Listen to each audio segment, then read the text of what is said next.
Welcome to the podcast where mental health is at the core of what we focus on. We strive to develop people like you to maximize who you are and what you've been called to do by sharing tools and resources for better brain health. And now here's your host, Juan Garcia.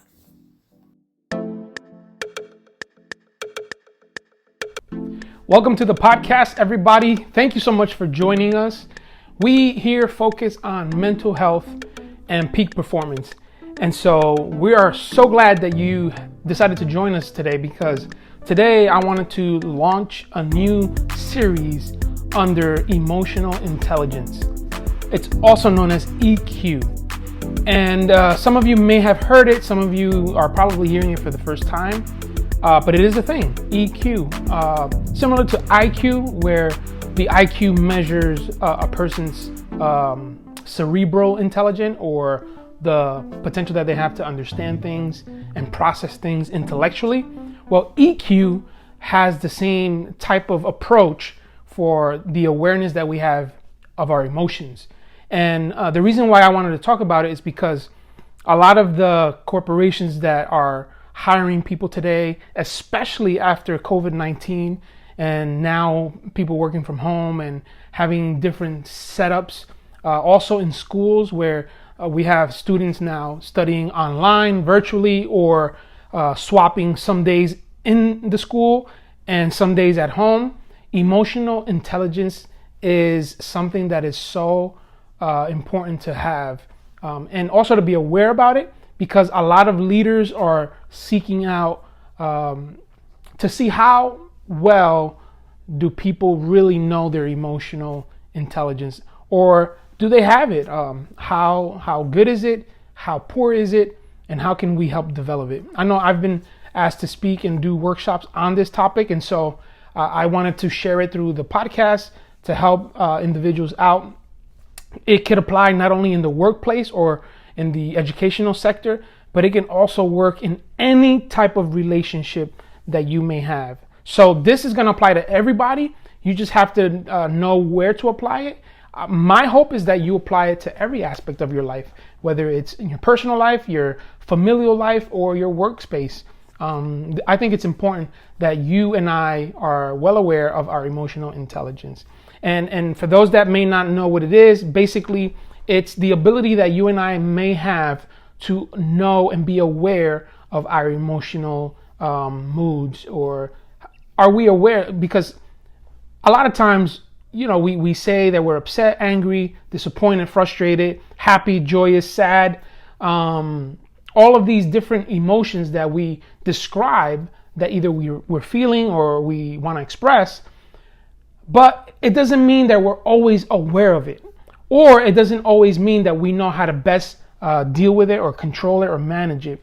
So it's been an important thing for a lot of people to maintain their jobs, because a lot of times they could be at a job for 15 years and one opportunity or situation where it gets out of their hands, they say something that they may regret, or they do something that they didn't intend, and it was under a heightened emotional cue. They lose their jobs. They have now to reinvent themselves. Some people have never dealt with places like LinkedIn, where now they have to, have a profile and do a resume professionally and all of these things. And so it's difficult. And so the more we are up to date with our emotional intelligence, the better it will be for our effectiveness in every space that we work in, okay? Personal or workspace. So basically, emotional intelligence is broken down into 4 different categories. And the first category is self-awareness, right? So that we are aware of our emotional state. We are aware of how to process these emotions. So basically, it targets how aware are we of ourself in the emotional space.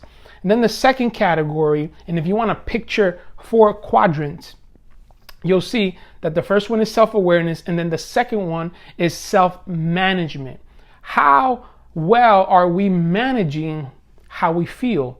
How well are we handling our emotions? The third quadrant is for social awareness. Now that we've processed ourselves and we're aware and we have an approach as to how to manage it best, how are we aware of our social relationships? How much or how little are we aware of the things happening around us that affect us? And then lastly is social skills. And this is where we have an opportunity to actually express or show the skill sets that we may have socially that are connected to our healthy emotional state. Okay, so self-awareness, self-management, social awareness, social skills. Those are the 4 quadrants that make up what we call EQ, or emotional intelligence. Now, you may be saying, okay, you lost me at emotional intelligence. Okay, bear with me, because throughout the next few weeks, I'm going to break down each quadrant and why it's important for you and I to have this information. As I said, a lot of corporations, a lot of organizations are requiring that we take assessments so that they can determine how emotionally intelligent we are. I know it sounds crazy, but that's where we're headed, because a lot of times you can give a resume and you can even give references, but it doesn't always speak to circumstances that we have to deal with and face. For example, I can give 3 references of 3 people that will absolutely love me, right? And even if I'm being asked specifically, it has to be, a friend, it has to be a former supervisor, and it has to be a specific, category. Obviously, I'm going to give the top ones of each category, because I'm feeling that those individuals that I select are going to have a preferable way of describing our relationship, our interaction, and meaning that I probably never, had an outburst. I probably never had to deal with a situation where I was angry in front of them, so they didn't see me in those scenarios. And so they wouldn't be able to speak to those scenarios because they never saw me in that space.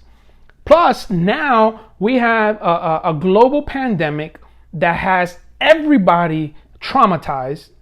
And yes, that's accurate. We have to accept the fact that this pandemic has affected us all, and it's trauma for all of us. And you may be saying, well, that word is kind of strong. Yes, because it's the right word to use. When we are all affected in a way that changes the course of how we think, how we behave, and how we have to live our lives, it's traumatic. And so we're all dealing with it in different ways, but we can't deny that it's traumatic. And so when we accept the fact that we're in this world now dealing with all of these ramifications of a pandemic, of restrictions, of mask wearing, of people being sensitive, cancel culture, a political unrest, social unrest, all of these dynamics, they put pressure on us, and sometimes we don't even realize how much they affect us until that one person or that one thing, that one post blows our mind, and we like, I can't believe so-and-so, did you see this? And so we begin to respond in a way that may not be the best or healthiest way for us to respond. And so they're now requesting, organizations, companies, for us to do an assessment where they put us in different scenarios in the assessment, and our response will give a measure of our emotional intelligence. That's why this topic is important. So I want you to be aware, and I want you to be suited. I want you to also have everything that you need so that when you are in these situations, not only to pass a test or to take the assessment and do good on it, that's not really the point. The point is that you are aware of how emotionally intelligent you are or not, and that you have the awareness of how to best manage that for yourself.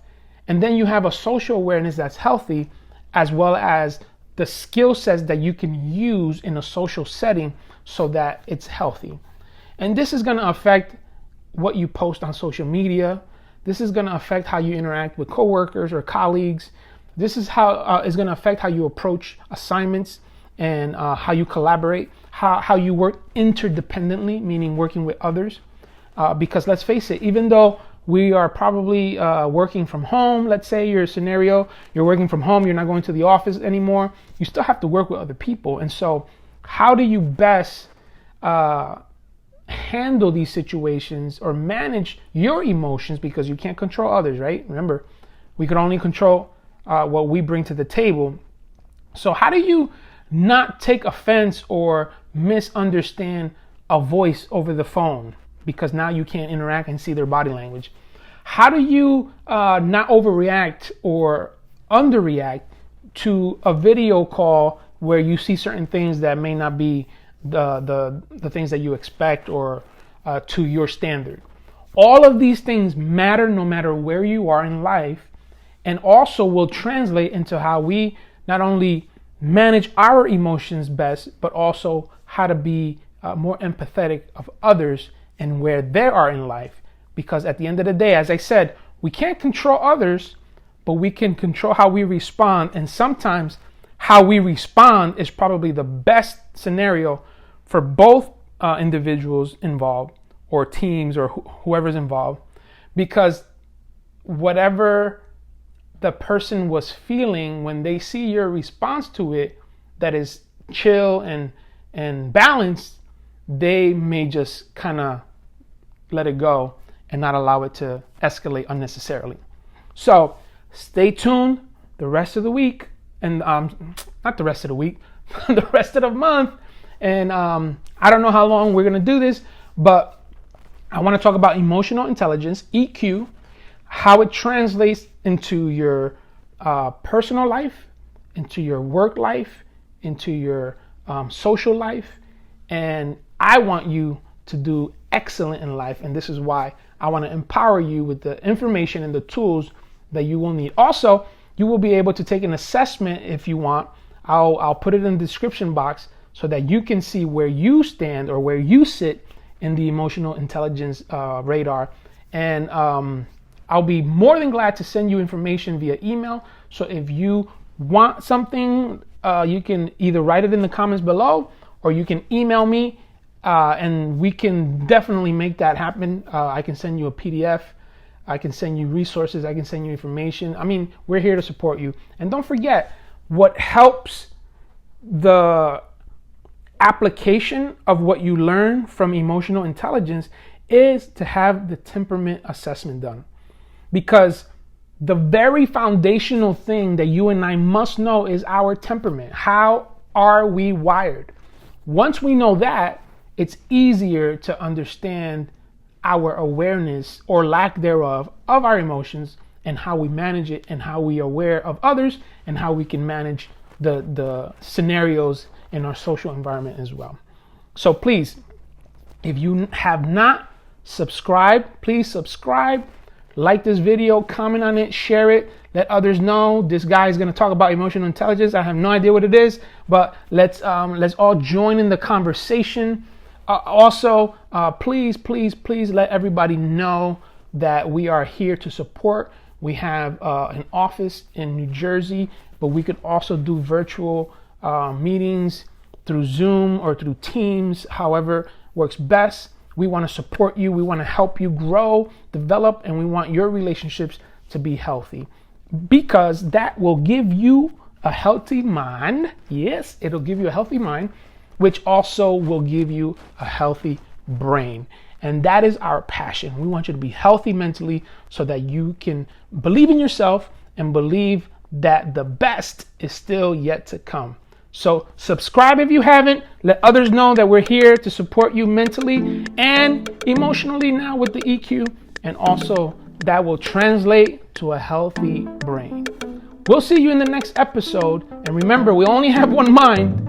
So mind yours. Thank you for tuning into our podcast. For more information, visit our website at juangarciaenterprises.com. Our host, Juan Garcia, is available for speaking, coaching, and one-on-one counseling. You can email us at info@juangarciaenterprises.com. Until next time, remember, we only have one mind, so mind yours.